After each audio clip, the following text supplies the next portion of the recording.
Amigos, bienvenidos sean nuevamente a otro episodio del podcast Controlando la Piscina con su fiel anfitrión Miguel Chávez. Y seguimos con nuestra conversación acerca de los problemas que se pueden presentar durante el verano. Ahorita que estamos en pleno verano en julio, hoy 7 de julio. Recién pasamos la fiesta del 4 de julio, estuvo muy buena, estuvo muy entretenida, la verdad. A mí me parece pues bastante interesante la manera en la que la celebran y los fuegos artificiales también. Yo soy mexicano, ya lo he comentado en el pasado, pero pues vivo aquí en San Diego y uno se absorbe con el ambiente, ¿no? Otra cosa que también les quiero compartir acerca de mí, pues es que yo en realidad no soy químico, no soy ingeniero químico, soy ingeniero mecánico y por cosas de la vida pues terminé en esta industria. Entonces, si usted es ingeniero químico y le encanta discutir de la química, con mucho gusto me gustaría a mí platicar y pues sigo aprendiendo cosas, sigo mejorando y es por eso que ahora vamos a retomar el tema. Ya hemos hablado en el pasado acerca de las piscinas de sal, pero hemos aprendido mucho y vaya que las piscinas de sal son, o una o la otra son una chulada, una cosa increíble, o son un total dolor de cabeza y generalmente no se encuentra uno en el medio, es una o la otra. Por eso es que la vamos a cubrir el día de hoy y cómo se puede convertir en una controversia, especialmente durante el verano. ¡Comencemos! Hola, soy Miguel de Orrenda Technologies. El podcast Controlando la Piscina es para todos los operadores, propietarios y profesionales del servicio de piscina que quieren aprender más de química básica y avanzada, así como también de los mejores hábitos de mantenimiento para ahorrarse tiempo, dinero y evitar problemas. Muchas gracias por estar aquí. Bueno, los sistemas de sal a mí me parecen demasiado interesantes porque de hecho son el proceso inverso a la manera en la cual se produce la electricidad por medio de una reacción química. Las celdas voltaicas son un sistema en el cual se produce electricidad a base de una reacción redox. Una reacción redox es simplemente una reacción química entre dos elementos en la cual hay una transferencia de electrones, es decir, un elemento va a recibir esos electrones y otro elemento los va a perder. Y este, de hecho, es el proceso fundamental de todas las baterías que conocemos ahora en día. Increíblemente, las celdas de sal son el proceso opuesto, o son también lo que se conocen como celdas electrolíticas, en donde en realidad se produce una reacción química a base de la electricidad. Y es una ciencia bastante interesante y bastante controlada. La electrólisis se descubrió ya por el año 1785, aunque diversas fuentes dicen que no se empezó a utilizar para usos prácticos hasta el comienzo de los 1800. En términos muy simples, se utiliza una fuente de corriente directa que se conecta a dos electrodos, los cuales se encuentran sumergidos en un electrolito. Conforme esta fuente de electricidad proporciona electrones, esto hace que uno de los electrodos se haga más positivo y por ende que uno de los electrodos se haga más negativo. El electrodo que se hace más negativo, o en otras palabras, el electrodo que está recibiendo los electrones, se conoce como el cátodo. Y el otro electrodo, o el electrodo positivo, se conoce como el ánodo. Esta nomenclatura únicamente aplica en las celdas electrolíticas. Y en las piscinas, la sustancia que actúa como electrolito, es decir, la sustancia que se separa en iones y de esa manera promueve la electricidad, la oxidación y la aceleración de las reacciones químicas, es la sal. La sal, al disolverse en el agua, va a disociarse en iones de cloruro y en iones de sodio. Estos iones tienen diferente carga, de ahí proviene el nombre de iones. El ion de cloruro tiene carga negativa y el ion de sodio tiene carga positiva. Por ende, conforme la celda empieza a ser suministrada con electricidad, el ánodo empieza a atraer los iones de cloruro y el cátodo empieza a atraer los iones de sodio. En otras palabras, los polos opuestos se atraen. Y ahí es en donde empieza a ocurrir la ciencia interesante, porque gracias a la electricidad, los iones de cloruro se empiezan a unir entre sí y empiezan a formar cloro elemental o clorogas en el ánodo. Entonces ese clorogas que se empieza a formar es de hecho de donde nosotros obtenemos el cloro en nuestra piscina. porque este cloro luego se va a disolver, se va a disociar con el agua que está fluyendo y va a formar el proceso de la cloración, el ácido hipocloroso, el ion de hipoclorito, ¿no? Después este cloro se va a utilizar como agente desinfectante, como agente oxidante, y va a terminar reduciéndose últimamente en la parte final del proceso nuevamente a iones de cloruro. El proceso se repite indefinidamente, siempre y cuando tengamos los niveles de sal adecuados para que la celda esté funcionando en óptimas condiciones. Y en realidad la única forma en la que se puede perder la sal pues es a lo mejor con una fuga en alguna parte del sistema, o con las salpicaduras, o con los retrolavados, o básicamente de cualquier forma en la que se pueda perder agua, pero no con la evaporación. La sal se acumula. Otra cosa que también me gustaría dejar muy claro, que me gustaría mencionar, es que cada celda de sal tiene de hecho bastantes electrodos, no solo 2. Es el mismo sistema, pero imagínense que tiene el proceso ocurriendo varias veces a la vez. Estos electrodos no están en contacto el uno con el otro, pero sí están en contacto con la corriente continua. Los electrodos son en realidad las aspas que nosotros podemos observar y generalmente están hechas de un tipo de titanio con un recubrimiento de algún metal precioso. Generalmente es el óxido de rutenio.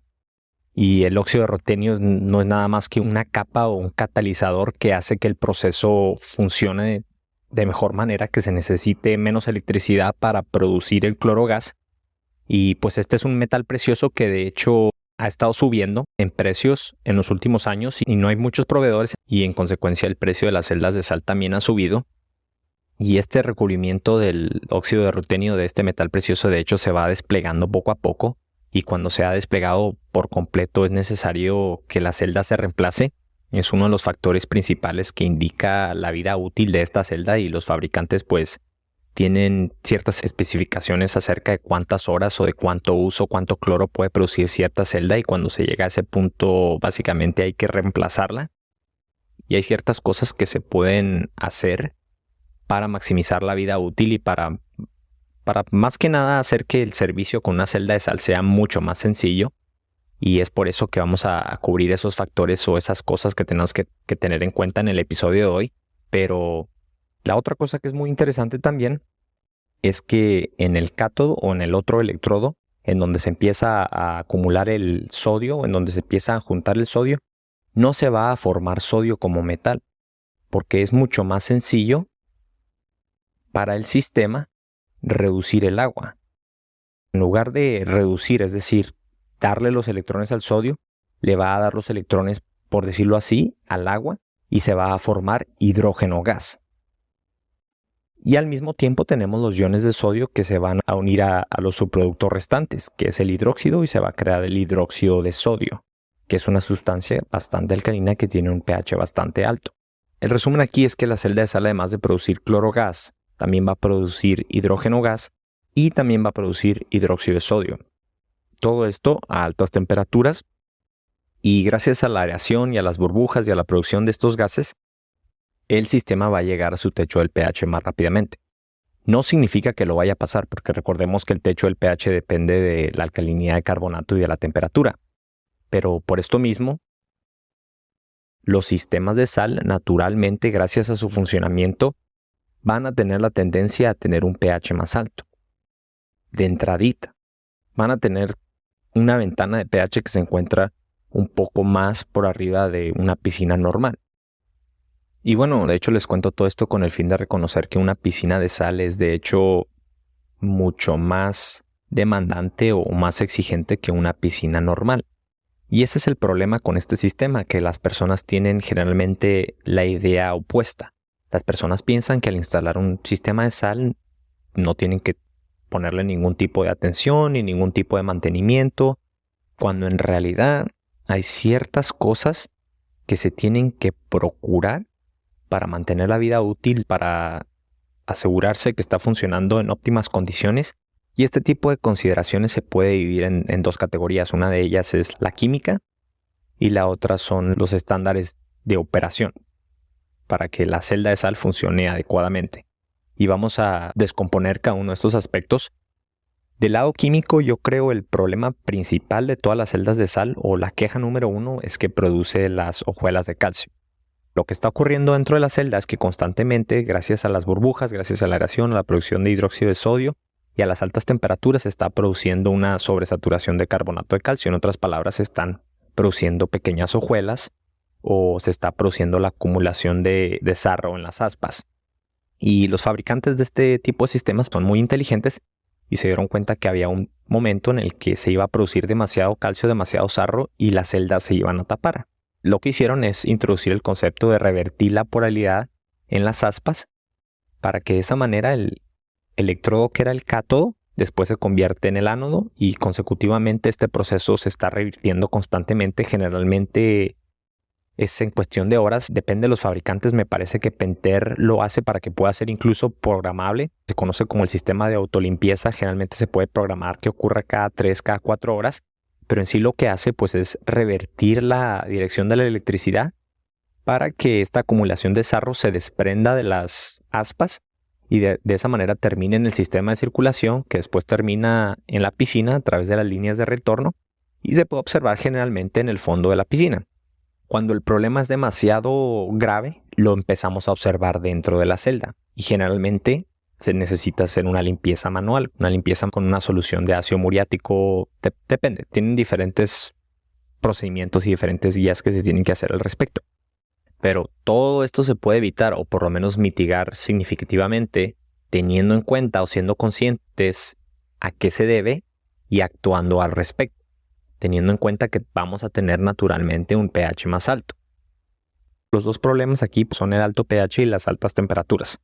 Y para solucionar esta situación tenemos que atender uno de los dos aspectos o los dos aspectos. En cuestión con el alto pH, tenemos que nosotros contrarrestarlo con una alcalinidad un poco más baja, una alcalinidad de carbonato más baja, porque recordemos de nuestros episodios anteriores que la alcalinidad de carbonato nos va a poner un techo del pH límite. Y el truco aquí está en, obviamente, tomando en cuenta también nuestros otros factores químicos como la dureza de calcio, el acondicionador, las sales. Por ejemplo, ahorita tengo mi aplicación en mi mano y yo quiero encontrar un punto en el cuando mi pH llegue a ese punto, yo aún así estoy dentro de la saturación de carbonato de calcio, es decir, estoy todavía en lo verde, no me he ido a lo morado. Y esto se puede alcanzar de diferentes maneras. Y aquí es en donde la aplicación de Horrenda para el celular le puede ser muy útil. Ahorita aquí yo la tengo en mi celular, la tengo abierta. Decir que tengamos una piscina que tiene 3600 de sal y que tiene 4200 de sólidos disueltos totales en total. Y digamos que tengamos un pH de 8.0 y un nivel de calcio de 350, un nivel de acondicionador de 50. Si yo ajusto mi alcalinidad alrededor de 55 o alrededor de 60, mi alcalinidad total, en realidad mi alcalinidad de carbonato es 41.73, por lo que me está diciendo la aplicación, mi techo del pH va a estar exactamente a 8.0. Y cuando yo llego a ese nivel, yo todavía estoy dentro del equilibrio.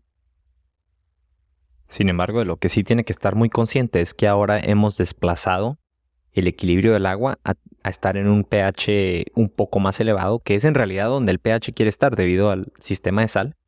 Pero lo que eso significa es que ahora si yo intentara bajar a un nivel, que es lo que se recomienda por la industria o la química de rango, si yo me intento bajar a 7.6, a 7.5, estoy causando agua agresiva.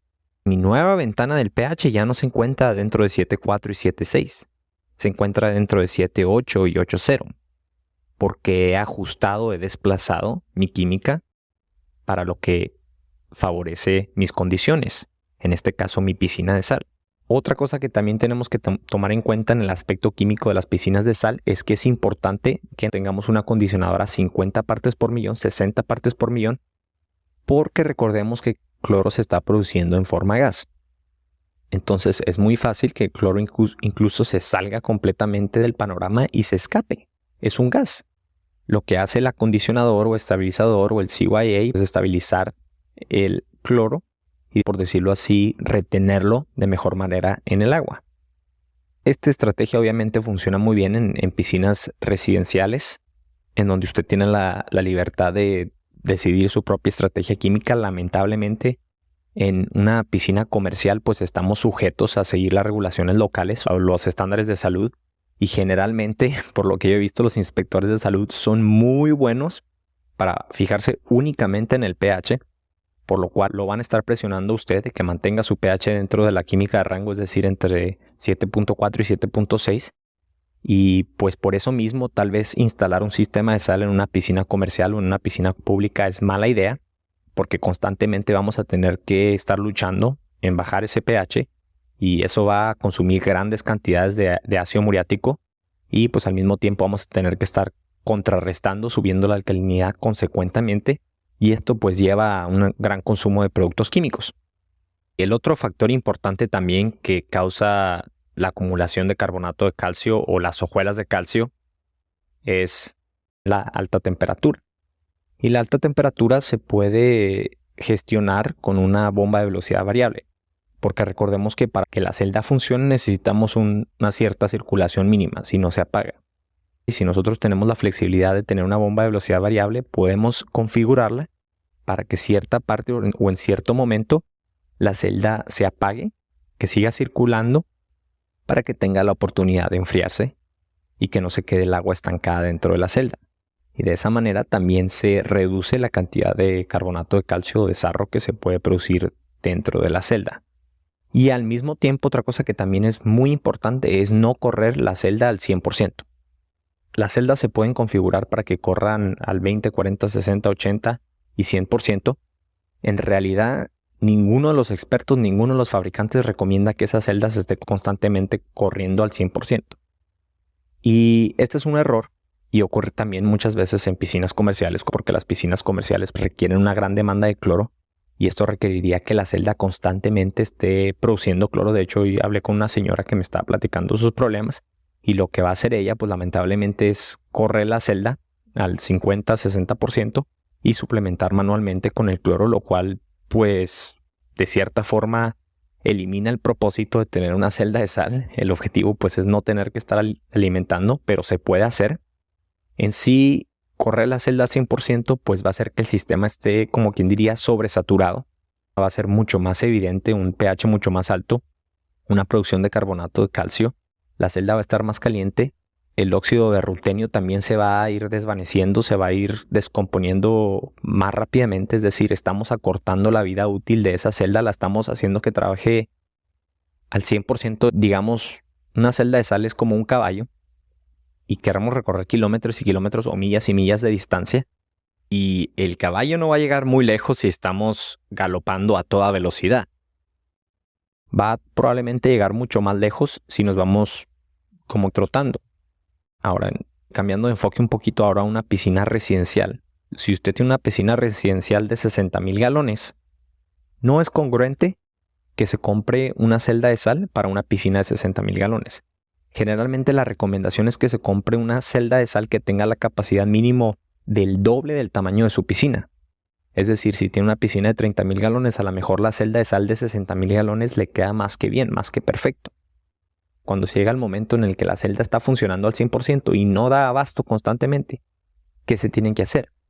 Se tiene que agregar cloro manualmente, se tiene que complementar de esa manera.